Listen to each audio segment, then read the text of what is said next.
Hello, this is Digital Accessibility, the people behind the progress.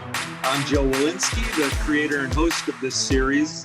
And as an accessibility professional myself, I find it very interesting as to how others have found their way into this profession. So let's meet one of those people right now and hear about their journey.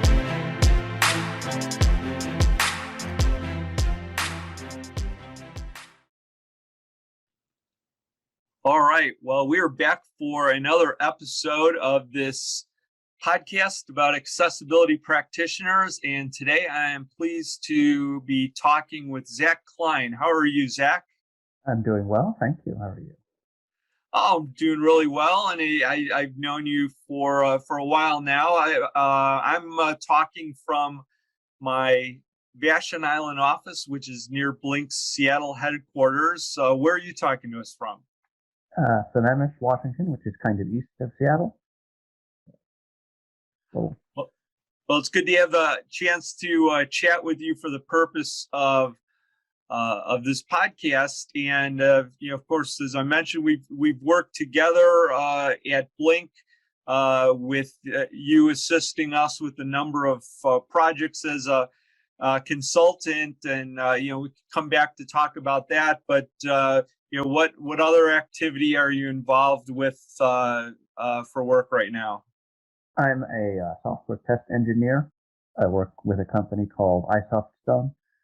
I basically do lots and lots of testing for accessibility testing, primarily for Microsoft, in different doing different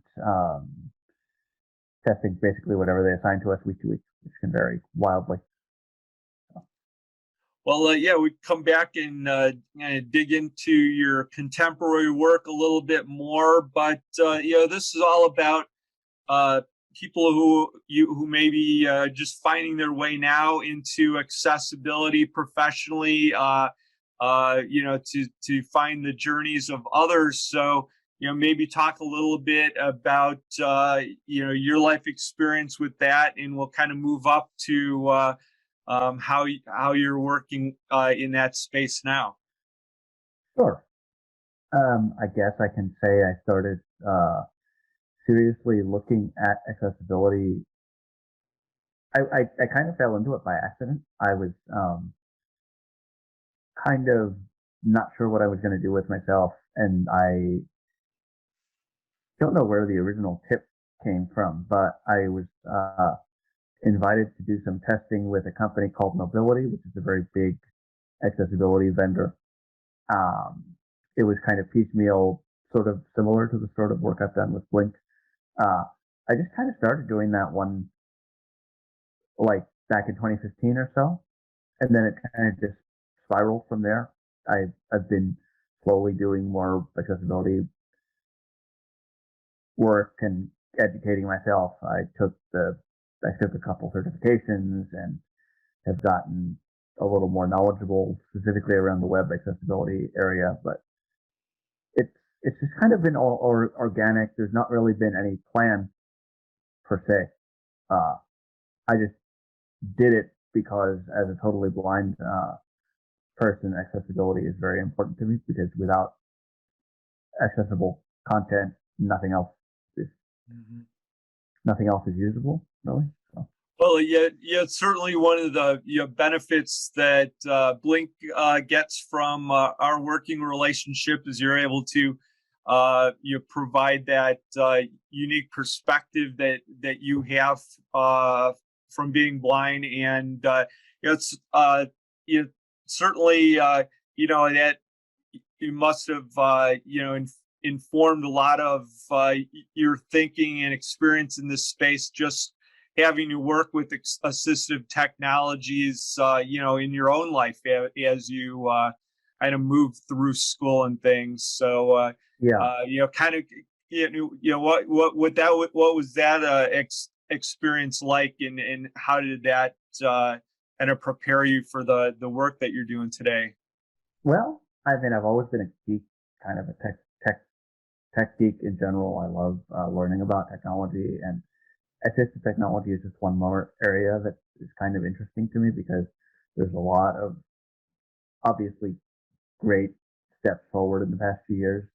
I think that, like, the Apple iPhone, for example, is one of those things that on the face of it, if you didn't know anything about it, you would assume it's not accessible to the totally blind at all, because it's a touch screen and because it, but Apple figured out a way to make it talk and to turn it in the past, decade into one of the most, you know, popular devices blind people have ever seen. So the thing which interests me, I guess, about this field is that AT, while in some ways it's kind of static, is always moving forward, and there's always something new coming up or new potential.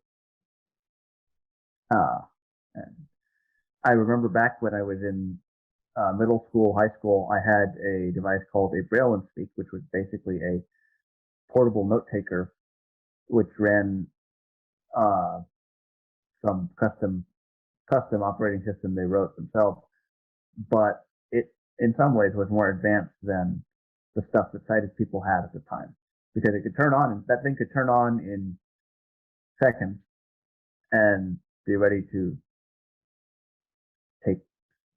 take notes. And that, I have a soft spot for that thing, even though I haven't touched one of those in years.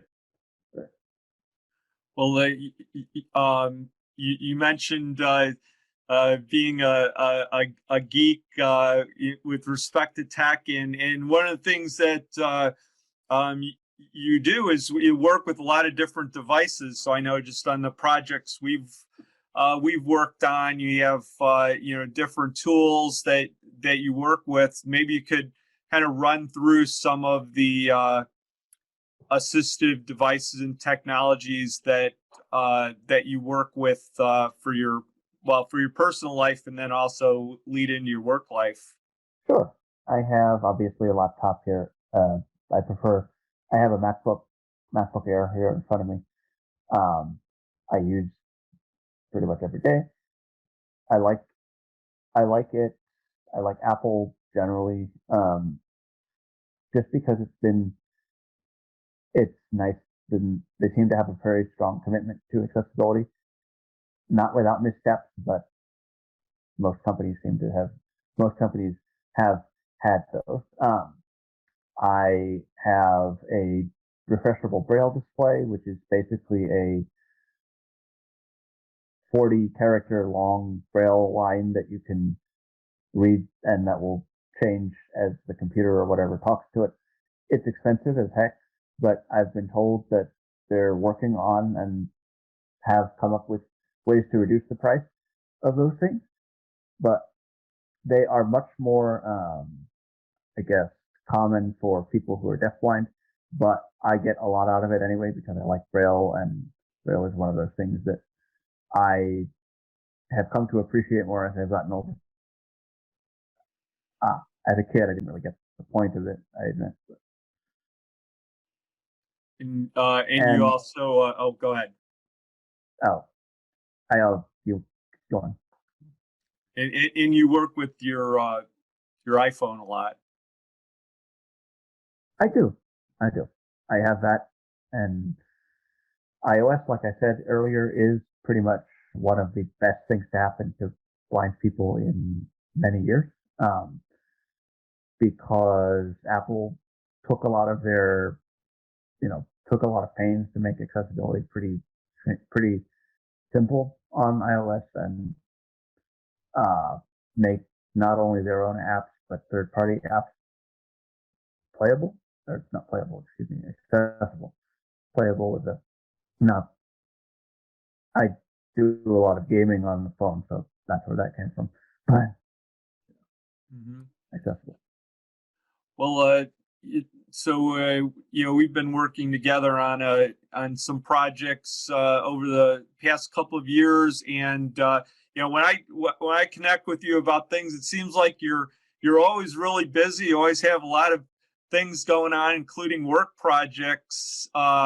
You've obviously carved out a good niche for yourself work-wise, but I know just generally that it can be difficult to, to have, busy work lives for people who are blind because of, limitations with just technologies in the workplace. So, how has it worked out for you where you seem to be really busy all the time? Well, my current job is literally well suited to me because it is about accessibility testing. So if something that's something I can talk about and that's something I can write a bug report about. Um, I haven't had any major issues with technology of my own with the assistive technology for a while. I do tend to, I mean, I like to solve problems, or if I can't solve them, at least understand why things are the way they are. So if I run into a problem, I'm likely to try and figure out what's going on. And I'm a QA person. I'm a quality assurance person. So I try to run through, steps and figure out, okay, is this not working? If not, what's going on? What can I do to fix it? And Yeah, well, I mean, that's one of the things that I've enjoyed about our working relationship is just your approach to the work. Obviously there's uniquely what you're able to contribute with your knowledge about working with assistive devices, but beyond that, you're able to put a lot of thoughtful, just a lot of thinking time into what you're reviewing, what the opportunities are, what the challenges are, and then pulling that all together for reports and documents related to that. So I mean that's really a special skill in and of itself. So kind of how did you develop that? Where you're able to you have good business communication as part of your activities. uh, I didn't, I wasn't taught it. I just kind of, it came out of, it grew out of, I think I did a lot of beta testing for things. And a few years ago, I did some test testing work for an iOS game, which took up a lot of my mental energy, but it also taught me how to write a good bug report and how to explain issues in a way that was comprehensible to somebody else. Um, and then the work that I'm doing now just kind of amplified that because we have a format we have to follow and it's all very structured. So the structure of uh, the reports and issue issues that I work on help structure my thought process, I suppose. And Oh, also, I mean, I just have a tendency to like the details of things. So I go into a lot of mental depth about things that I'm passionate about, and that accessibility just happens to be one of those. mhm. Well, you've also done quite a bit of work in showing off your experience through your credentials through the IAAP. So in terms of the certifications, you've been able to work through the CPAC, which is the certified practitioner in accessibility, and also the web accessibility specialist certification. So uh, those are pretty rigorous tests that you have to take to be able to get that. So, what was that experience like in terms of preparing for those tests and taking them and that type of thing? I enjoyed that. I have stronger or more powerful memories of the CPWA, I think, than of the other one because um, I I felt like I got a lot more knowledge when preparing for the CPWA because you had to learn not only like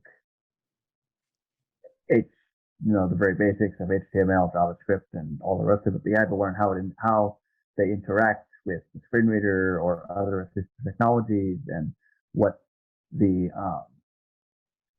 what happens. Things like how little things like how you manage focus in a web app, for example. Things that you don't think about unless you're an accessibility person and are paid to think about them. And I really enjoyed learning not just how things work, but why they work the way they did. And yeah. You mentioned that you have a good memory, and one of the projects we were working on together was NASA for their new comprehensive website design rollout that they're working on. One of the areas we were looking at was navigation, and I mean, it's always amazing to me when you talk through your mental model that you're building just from what you're able to experience with the through the screen reader and keyboard only access, and you're certainly skilled in that area. But I mean, navigation is just just must be hugely challenging for yourself, and you obviously your memory helps in that area. But how do you approach that part with navigation with respect to your work? It seems like maybe not everybody has that ability to build the mental model that you do. Well, take it one step at a time, and don't try and think. I can't think too hard about the big picture of mental. I don't think about the mental model. I just kind of take it one or two steps at a time and try to think, okay, how does this fit into the grander scheme of whatever I'm looking at? And it's sometimes very tricky if some of the NASA sites in particular, the ones that displayed graphical information, were kind of strange and a little hard to come to grips with. But I've had that same experience across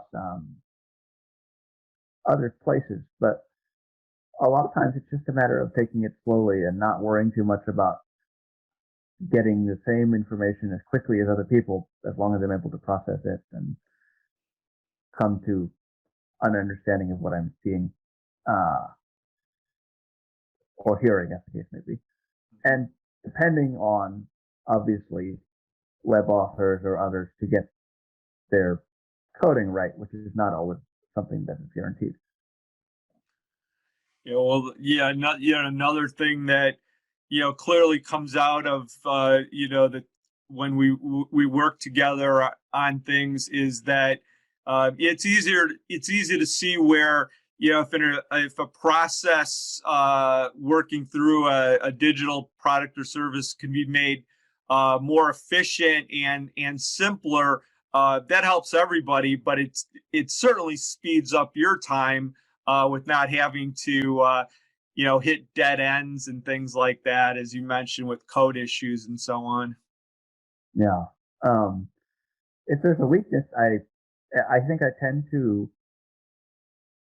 like I said, I want to solve problems, and sometimes it's a little weird being in this situation where I'm not supposed to do that. I'm not supposed to speculate as to why things are the way they are. I really want to know and to be able to talk to developers and ask them, okay, what were you doing here? What happened? What was this supposed to do? Because it didn't work in the way it's supposed to. Whereas if I'm a tester, my job is to just go in and say, okay, this is my experience. And I'm not supposed to reach beyond what I'm actually encountering to speculate as to the whys and wherefores. But yeah.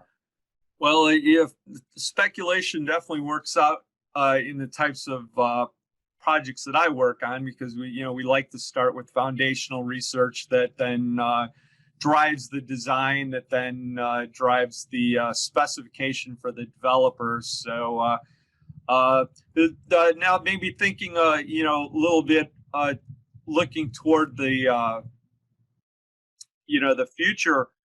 Are there any certain areas that you're interested in getting involved in, areas you want to have more experience, any things, that you're looking forward to in your career? Yeah, I'd like to do more. I'd like to do more more kind of liaison work, I guess, with developers, like as in less rote testing going through a process and more consultancy in the sense of, okay, this is an issue. These are different ways we could solve it. Let's fix something and, brainstorm and figure out what the issues are or what a good solution is.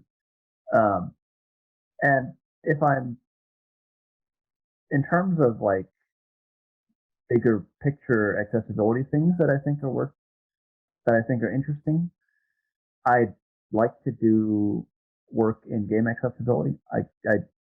Gaming is a big passion of mine, and accessibility. I think there's a lot of room for the intersection of those two interests.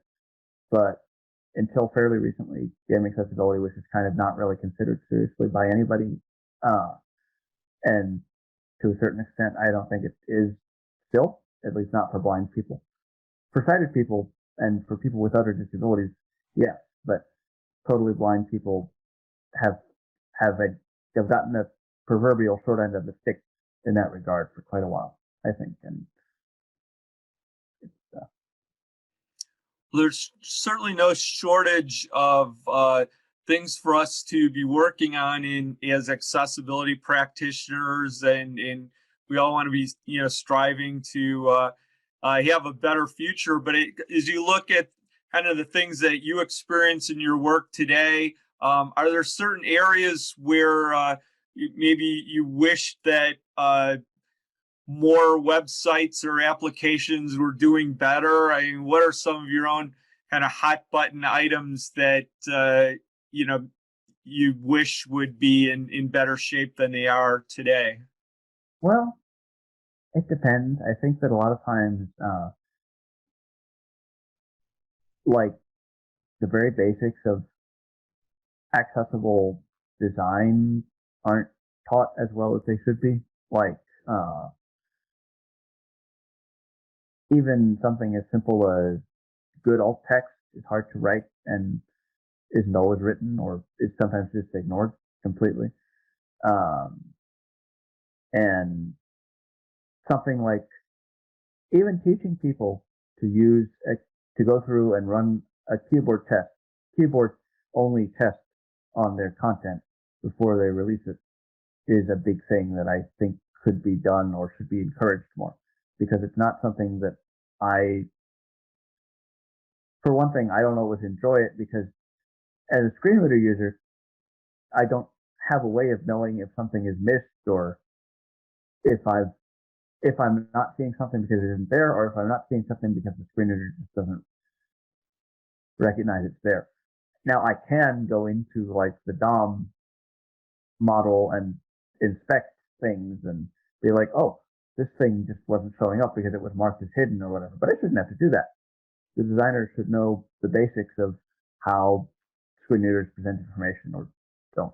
So, that kind of thing. Designers and developers both, I mean. Well, Zack, it's and good to talk with you again for the purpose of this podcast. And I want to thank you for sharing your experiences, and look forward to working with you on more projects in the future. Likewise.